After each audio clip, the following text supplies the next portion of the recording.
আসসালামু আলাইকুম। কেমন আছেন সবাই? আশা করছি আল্লাহর রহমতে সবাই ভালো আছেন। এটা কয়েকদিন আগের ভিডিও। আমার শ্বশুর আব্বু আর শাশুড়ি আম্মু এসেছিলেন আমাকে দেখতে। তো এখানে কিছু মজাদার রান্নাবান্না করেছি। দুপুরের আয়োজনে ছিল সাদা পোলাও, ডিমের কোরমা, মুরগির ঝাল ঝাল ভুনা, তারপর ছিল খাসির মাংস ভুনা, কই মাছ ভাজা, মিক্সড সবজি ছিল, সালাদ ছিল, রুই মাছের ঝুরা ছিল। তো খুব মজা ছিল খাবারগুলো। আর বিকেলের নাস্তায় খেয়েছিলাম চিতই পিঠা, সাথে অনেক রকমের ভর্তা।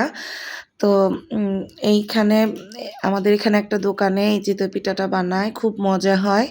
তো বিকালের নাস্তায় আমরা এটাই খেলাম সবাই।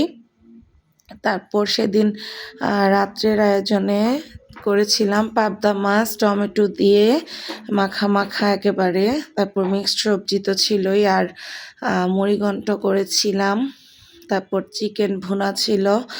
তো এগুলো ছিল রাতের খাবার। তো রাতের খাবারে একেবারে হালকা পাতলাই ছিল, যেহেতু দুপুরে একটু ভারী খাবার খাওয়া হয়েছে, তাই রাতে হালকা পাতলা খাবারের আয়োজন ছিল। তো রান্নাগুলো এত বেশি মজা হয়েছিল, আলহামদুলিল্লাহ সবগুলো রান্নাই অনেক মজার ছিল। এই তো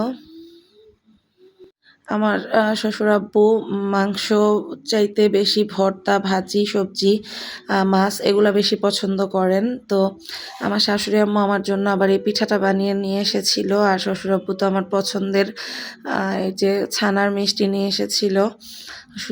অনেক মজা ছিল, পিঠাটা অনেক বেশি মজা হয়েছে। আম্মুকে অনেক ধন্যবাদ আমার জন্য এই পিঠা বানিয়ে আনার জন্য। তো এটা ছিল পরের দিন সকালের নাস্তায়। ডিম ভাজা, রুটি, আর ছিল আলু ভাজি। তো সবগুলাই ছিল অনেক বেশি মজাদার। অনেক সুন্দর কেটেছে একটা দিন আমাদের সবার সাথে একসাথে। আর সবাই ভালো থাকবেন, আশা করি ভিডিওটা ভালো লাগবে। আল্লাহ হাফেজ।